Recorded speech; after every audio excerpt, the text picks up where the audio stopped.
Assalamualaikum warahmatullahi wabarakatuh. Shalom. Perkenalkan, nama saya Mailana Najib Mau dengan NIM 2124040. Jadi di sini saya akan menjelaskan mengenai rock cycle dan hydrological cycle atau siklus batuan dan siklus hidrologi. Yang pertama, apa itu rock cycle atau siklus batuan? Jadi siklus batuan merupakan suatu proses yang menggambarkan perubahan dari magma yang membeku akibat pengaruh cuaca hingga menjadi batuan beku, lalu sedimen, sehingga menjadi batuan sedimen dan batuan metamorfik yang kemudian akan berubah kembali menjadi magma. Berikut ini merupakan tahapan dari siklus batuan. Jadi, yang pertama itu magma yang mencair akan membeku atau mendingin yang disebut dengan proses kristalisasi sehingga menghasilkan batuan beku. Batuan beku ini akan terangkat perlahan ke permukaan, kemudian mengalami pelapukan dan erosi, dan akan berpindah karena faktor dari air ataupun angin, sehingga akan mengalami sedimentasi atau pengendapan. Jadi dari pengendapan tersebut akan mengalami pemadatan dan sementasi sehingga memunculkan batuan sedimen ini. Batuan sedimen ini kemudian akan terkubur, lalu adanya pengaruh dari suhu dan tekanan tinggi sehingga membentuk batuan metamorf.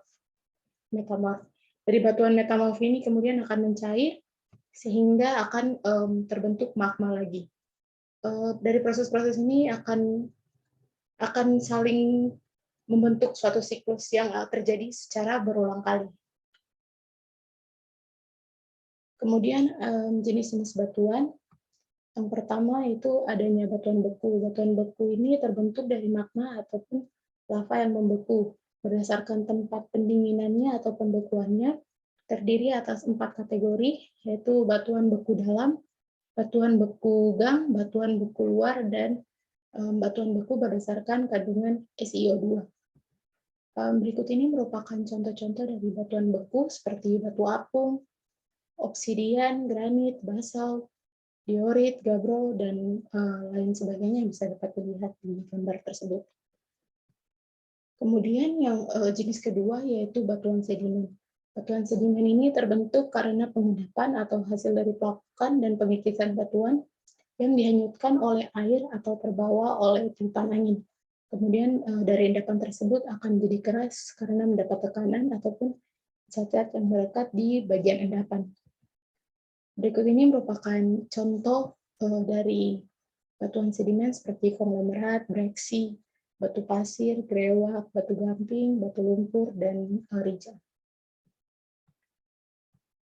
Jenis selanjutnya yaitu adanya batuan metamorf yang berasal dari batuan sedimen dan batuan beku yang mengalami perubahan karena panas dan tekanan. Berikut ini merupakan contoh-contoh dari batuan metamorf seperti batu sabak, genes, seksis, dan masih lain sebagainya.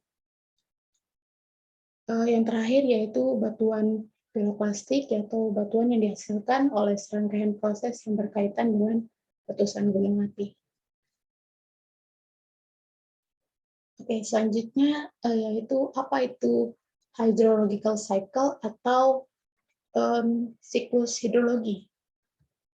Jadi siklus hidrologi atau siklus air merupakan sirkulasi air yang menggambarkan pergerakan molekul air atau H2O dari atmosfer ke bumi dan sebaliknya yang tidak pernah berhenti sehingga membentuk rantaian melingkar perjalanan molekul air di bumi yang disebut dengan siklus. Selanjutnya yaitu tahapan dari siklus hidrologi ini. Jadi pertama yaitu ada tahapan evaporasi atau air laut dari air laut, sungai maupun danau menguap ke udara atau atmosfer. Kemudian ada transpirasi, itu sama dengan proses evaporasi, namun terjadi pada jaringan makhluk hidup seperti tumbuh-tumbuhan.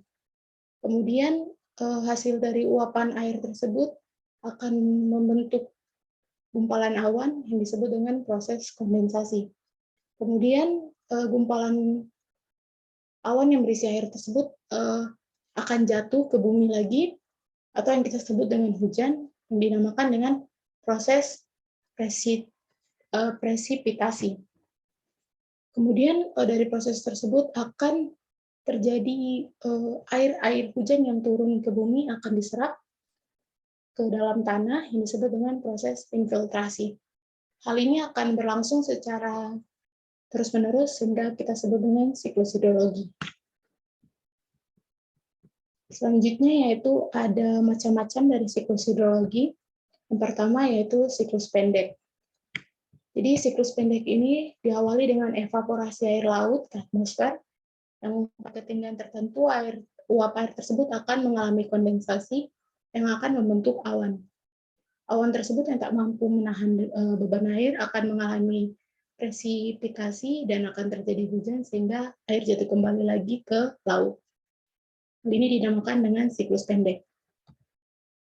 Selanjutnya yaitu siklus sedang.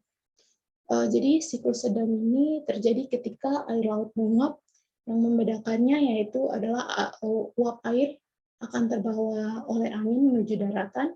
Di ketinggian tertentu, uap air akan mengalami proses kondensasi menjadi awan, yang kemudian awan tersebut menjadi hujan yang jatuh ke daratan dan diserap ke dalam tanah dan akan diserap oleh sebagian akar tumbuhan, dan sebagian lagi akan terbawa ke permukaan seperti sungai dan parit, dan air yang melewati berbagai saluran-saluran tersebut akan berakhir di laut.